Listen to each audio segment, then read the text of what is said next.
that's very tasty of the using the stem of the flower as one of the dishes. Okay, next one. So this is a group of the people that come with me all the time. The one in the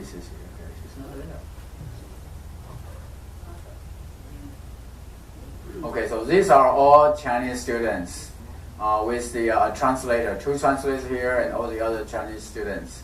They came with me from week to week as my assistant to teach the students, teach the local village children to sing songs, play, prayer, also teach them Chinese. Okay, next one. Okay, she's here. She's not here. Okay. All right, here. 这个是米，你看中间有几个比较红棕色的，对不对？那是发霉的米。这个米他们采下来，已经在还没有采之前就已经开始发霉了。所以再过一天，这些发霉的米或者这些开始变颜色的米就开始长芽。所以这一批的米完全就是没有用了，不能拿来作为这个煮饭的米来食用，就完全不行。所以你可以看到它相当多，它已经剪掉很多，它在这边不停的用手去剪掉，这是剩下的一些，还有特别是它们像的这边。So these are, you see some of the rice in the middle with kind of a brownish color. Those are the rice start to rotted. So basically, this batch of the harvest is ruined. So they are no more. They can do it. So you can see some of the black color, the gray color. That's going to be like that one probably tomorrow or the next day. So that's really the sad story. They wait a whole year for this harvest, but now it's all gone. Okay, next one. 这是原先是干地的地方，现在下了水，下了雨就变成池塘。然后他们从那个旁边这样走过去，旁边就短短的很窄，大概只有不到这个2尺宽的地方可以走过去。这是我们的孩子们的教室，这是另外一个教室。This is another classroom for the children, and it's donated by a local water company, the bottled water company.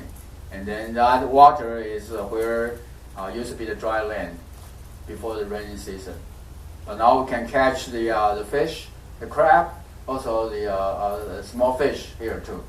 Turtle, frog, that's all from here. And that's all their dinner supplement. 所以这里面所产的鱼也好，泥鳅也好，这个螃蟹也好，小蛇也好，这个青蛙也好，偶尔还会有一只乌龟，这个都是他们的晚餐。Next one. 这是他们家的鹅，这个鹅是他们的看家狗，是这个鹅非常的这个厉害，保护全家。This is their watchdog, watch goose. Okay, they watch the whole family. Okay, all right, next one. That's it. Yeah, that's one. Okay. Can I have the lights, please? Thank you. 是那个，那些什么鱼啊，家总有一天要吃完呢，他们有没有政府叫他们养一点鸡啊、鸭什么？有每家都有养鸡养鸭，鱼吃完了就是他们就吃，但是他们鸡通常是拿去卖钱用的，很少，除非有什么特别的庆祝对，他们没有什么过生日的观念，很少，年轻人有，但是一般人没有过生日的观念。So the question was, those little fish, those crab, when they're gone, what happens? When they're gone, it's gone, no more. Okay, they probably can only catch probably no more than 3 times throughout the season. Okay? Because they don't know how to preserve, because they have very little to get started with. If you ask them to preserve, say like 10% or 20%, they have nothing. They probably only catch 2, 3. Okay. I literally saw some of the kids, when they catch a fish like this size, they just throw it into their own mouth. Okay. 我看到他们有些小孩子抓鱼的时候，这么小鱼，他直接丢到自己嘴巴里面去。这是他们的生活真的，在村子里面在村子里面生活的如此。Okay. You said they buy rice. How do they make the income to buy rice? They have a pig. They have a chicken, ducks. They also have the fruit trees. So they have mango trees or any other trees, or sell them. Okay, so in a way they don't enjoy themselves. They have to preserve everything they have in their hands and sell it to become a cash and save for the rainy days. Well, literally for the dry days. The raining days is the productive days, but the drying days is the destructive days. Do you have access to electricity at all? Yes and no. They do have a line, but the supply of electricity is poor. Sometimes it can be 1 or 2 days without electricity at all. Yeah, but local people doesn't care, because when it's come to the in the evening, they just go to sleep. Okay, because occasionally they may have a TV, or of course nowadays a lot of kids play with their the cell phones, but not every family has cell phones. 所以刚才的问题就是说，他们怎么能够有钱去买米所以他们每个家庭里面种的果树、养的猪、鸡、鸭等等，都是他们拿了要换成现金摆在手上，准备要买。他们不单是买米，到了夏天旱季到尾声的时候，他们还要买水，因为所有的池塘的水全部干了，所有沟里面水全部干了，所有任何你看得到水的地方，平常看到水的地方全部干了，所以他必须要去买水。买水大概是这个1 gallon 的水大概是3美金的样子，3块美金1 gallon 的水。所以那个时候呢，他们那个水就是纯粹是拿来吃用的，吃、煮饭等等，其他根本就谈不上了，所以那时候他们每个人都是很有味道。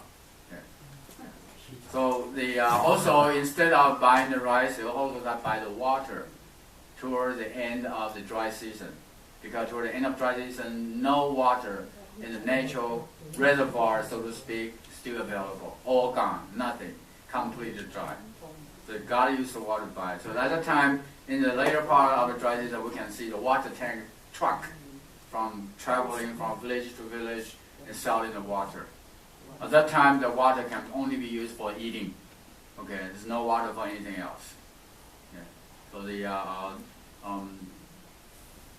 you probably didn't see there's some of the big tank, big stone made of the barrels. That's where they store some of the raining waters, and they cover it for the later on to use. Okay. Any other questions? So what month is that? Huh? What month is that? What month is? Like raining season? Okay, the raining season normally starts July or August, but this year it started real late of August. Then end roughly a week or 2 weeks in December. In November. So then have a very good season. The best time to visit Cambodia is between the October and January. And starting January, the weather the temperatures are going high, and then start getting all the moisture is gone. Otherwise, the moisture in the air you can feel a bit comfortable, but when it's dry, it's very dry. Okay, it's a very dry place. That's why we say Cambodia has really only 3 seasons: hot, hotter, and hottest. Okay, so that's 3 seasons. 所以这个柬埔寨的这个真的是他们雨季大概是从8月的样子，7月通常一般是7月左右到这个11月是他们的雨季，差不多4个月。整年所有的雨水，所有的水源就靠着这4个月的雨季，完了以后就是12月，然后到1月，所以从11月雨下的比较少一点，到1月是去柬埔寨玩最好的时候，这个最舒服的时候。到了2月开始，天气开始越来越热，最热的时候大概是4月，3月4月，你坐在家里面，我把那个手往桌子一摆，这边马上就有汗就出现了。所以我桌上还要摆一块大毛巾吸我手上的汗，不然的话就黏得不得了，很难过。有些人一天要冲5、6个澡，但是他有水。我说如果你没有水的话，你天天到哪里去冲澡？用你的汗，你自己的汗来冲澡。Okay, so the dry season sometimes almost can up to 40 degrees Celsius. Okay, that's almost 110 degrees in Fahrenheit. And then also it's very dry. There's no moisture in it. So the moment you put your hand, like this part on the tabletop, and then start to sweat. So I have to put a big towel on the tabletop to absorb all the moistures, so I can feel better. Otherwise, it's very, very sticky. You know, the sweat will make you very sticky off your skin. So that's how this looks like. Okay. All right. Any other question about the 美金1块钱等于他那边多少钱？它物价那边怎么样4000？ 4000。Yeah, $1 equals 4,000. They call it real. Real is the name of their monetary system. 4,000. 1 equals 4,000. But in the capital city, it is very expensive, just like almost any capital city of the world. But in the village, their breakfast are normally just 1,000, which is a quarter of US. That's their breakfast. Okay, the lunch probably 3,000 to 4,000. Okay, and then of course the dinner a little bit more or less. Or some of they only eat twice a day. They cannot afford to eat 3 times a day. 那边的钱是1块美金抵4000块简币。简币的名字，他们当地名字叫做瑞尔瑞尔是他们简币的名字。所以他们的这个除了首都金边以外，物价就很便宜。那金边的物价很高，就像全世界任何每个地方的首都一样。北京的物价高，台北的物价高，东京的物价高，这个华盛顿 DC 物价高，是几乎都一成不变的道理。但是乡下人他们吃早饭1000块钱就够，2毛5。然后这个中饭大概就是3000块钱。像我们每次去，我们差不多10个人，每次我们去吃中饭，我们10个人吃下来就是10块美金，平均1个人1块美金，有菜有饭有汤，这个有2个菜，1碗汤，这个白米饭，所以他们这个他们因为物质上很缺乏，所以他们的要求就不高。他们要求不高，他们就很容易满足。至少目前是这个样子。Because of the shortage of the material things, so their desire is not very high. They have just very very compared to us. Okay, I think their desire is almost at the bottom of the barrel. Okay, so the desire is low and they're very easy to be satisfied. If you give the children one little lollipop, they're happy for the rest of this afternoon. They even talk about the next day too. They're very, very happy for just one little things. But then it just makes us feel very, very sometimes unease, even guilty. Okay. All right. Any other questions? Yes. So, Warren, how are you doing? I'm doing fine, Professor. So, you lived from the village. The village is. Did you live in a city? Yes, I live in the capital city, Phnom Penh, in a Americanized apartment building, because it was close to my office, my headquarters. Mm-hmm. It's only about 5 minutes walk, so I can save a lot of transportation money and transportation time, because the traffic in Phnom Penh is terrible. Okay. So how far is the village from the capital city? 45 kilometers. But the driving takes much longer than that. So because the driving took it almost have to be 1 hour and 40 minutes because of the traffic, very heavy traffic. It goes through the airport, also goes through one of the most heavily used state road number 4. And that is the state road between the capital city and the only harbor. So all the commercial trucks go through that State Road number 4。我住的地方跟我去的这个村子里面相隔开车是1个钟头40分，没有什么塞车的。如果一有塞车的话，2个钟头是常事情。因为我们要通过机场，机场旁边再通过那个4号路，机场跟4号路是最忙的地方。因为那个4号路是他们金边首都跟它的唯一的深水港，叫做西哈努克港。的这个交通要道，所以这个大卡车运东西来回简直是，你如果说要让等着他们全部通过再过马路的话，你大概永远过不了马路。他就忙到这种地步，多到这样的地步。好，我想今天这个刚才就是给大家看一下，就是我最近这些年，我们每个礼拜四去村子里面所做的事、所做的工作。我们去的时候，一开始去不久之后，他的孩子们达到160个小孩子。后来我们稍微控制了一下，现在大概有100个到120个小孩子每次来我们这边。但是孩子的出席人数非常的不稳，为什么呢？2件原因。第一个，因为他们都是农村，所以雨水一来，所有的能够动得了的小孩子全部被派到田里面去插秧去了，去除草去插秧干什么？然后雨水一停，可以开始割稻的时候，所有的小孩就被送出去割稻子，所以我们的小孩经常就不是很稳，所以在上课上面教他们上面有的时候就比较困难。他们不是每个礼拜都来，或者有时候来了然后就不来，然后换另外一批来，就很不容易固定的教他们。这是为什么我想到说可能要去村子里面住在那边，这样的话我就可以每个礼拜至少可以连续不停的教他们，或者教书的时间可以长一点。So the source of students sometimes not quite stable because of the 2 reasons. Number one, when it started raining season, all the children will be sent to the field to start to plant the rice. They have to do everything in a very short time. In a way, they almost have to do everything in one day to take advantage of the rain now is here. The water is here.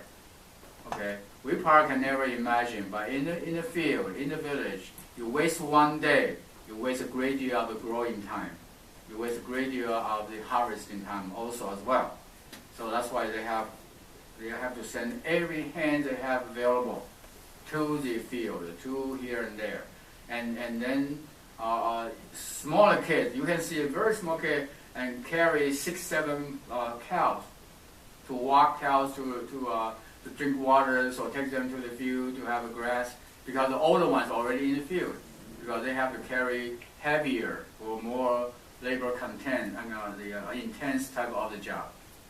So the whole family, and also girls, sometimes they reach about 9 or 10, they start to cook for the entire family. I saw one little girl, it's probably just not as high as this table here, but she cooked the whole family. Okay, because of all the family, they're already in the field early 5 o'clock in the morning, at the crack of the dawn. No, 学校停下来。对啊，学校也没办法，学校也只好停下来。农忙的时候，其实跟我们中国人跟台湾乡下以前是一模一样的。一农忙的时候，小孩子不上学。那平常他有上？平常有，对。所以我刚才讲到说，这个孩子在农忙的时候，他们没有办法能够这个去上学，所以上学在那边你还要去做家长的这个做他们的功夫，要让家长明白教育的重要性。15岁、14岁的小女孩就不让他们上学了，就送他们到工厂去做工去了。所以我好几个小孩子学得很好，很聪明，这个学英文，结果1到14岁，我来一看没有了，4个一下都不见了。他们说他们被他家里面送去工厂做工去了，就不来上，因为他们做工可以赚钱，上学要花钱，或者上学1毛钱的进账都没有。So the children in the village, I think probably it's true across the globe. When the family, when the field needs the hand, they have to stop everything, including their time to go to public schools. So all the public schools stop, pause, when the rain starts. Not because it's hard to travel from their home to the school, because they have to work in the field. When the water comes, they have to take every single moment advantage of the water and work in the field. They cannot afford to waste any time at all whatsoever. So that makes our class sometimes a little bit difficult, because I cannot teach the same student consistently. They will disappear, and they come back another 6 weeks later. That happened exactly what happened this summer. We started our school in the last week of May, and my students have the entire change what do you call that, the complete turnover 3 times. So all students disappear in one day, and the next week come back with brand new students. And then another about 6 weeks, that student also disappear, then come back another student. And the age start going down further and further and further. In the beginning, I have a student even at the age close to 18. Now it's 15. Now it's probably, right now, I think only one 15, all the others 13 and 12. So they come from different villages or same village? Yeah, that place has a total of 5 villages in that little, what they call it, commune. Commune is like a little district. Smaller than a district. They have a district, and after district it's called commune. Commune, and after that it's called village. So one commune has about 5 villages. In average, 4 to 7. 所以他们这些孩子来自于好几个村子。我们那个区里面大概有4个到5个村子，所以他们不是每个，而且不是每个村子的做法都一样的，有些村子的做法不一样，所以他们常常是有些来，有些不来。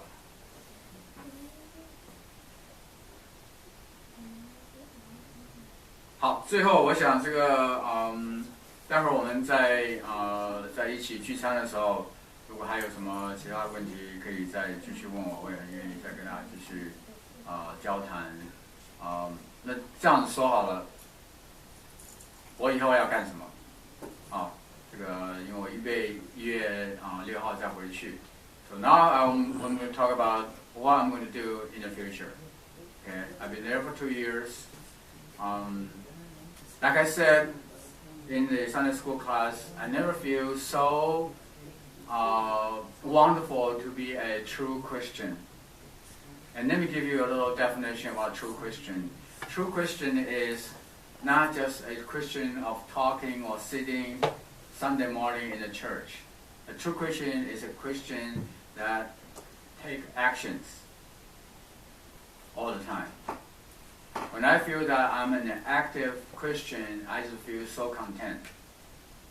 I feel that every single moment, every single time is full of purpose. It's so meaningful. And enjoy the grace of God and love of God. And people can see that. That's the most amazing part. I never feel that way before. But when you're content, when you have grace, the love of God on you, people feel it right away. So I feel understand about the Bible when God said to Abraham that the people and the countries of the world, the nation world, will be blessed because of you. And I really feel that for the last 2 years.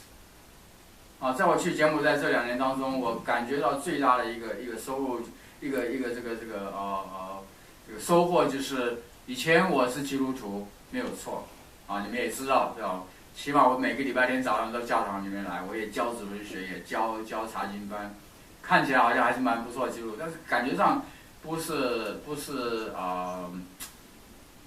感觉到好像就是说并不是真的能够好像很享受做基督徒的那种生活，只知道可以，但是这2年中，当我开始真是实施做神要我做的事情，从一个坐在教堂里面，或者是甚至站在讲台前面，甚至跟人家教人家圣经，到真正你出去帮助别人，随时随地都有人问你问题，而且问的问题都是你必须要立刻回答的，因为你不知道再一次碰到那个人的机会有多大，所以就变成一个从坐而听变成起而行的基督徒，让我每一天的生活日子过得非常的满足，非常的有滋润，感觉到有神的爱，感觉到有神的恩典就在我的身上。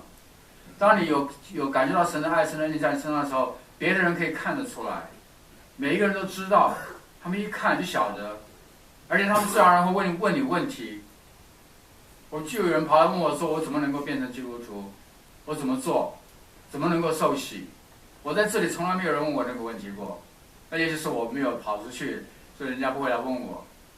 可是当人家问你的问题的时候，你自己先要有个准备，像刚才我们讲的那个 Steve 说，你首先要把圣经要读会。所以我们一方面做基督徒，一方面你把圣经好好的读，把圣经都放在你的心里面，这样人家问你问题的时候，你就有答案。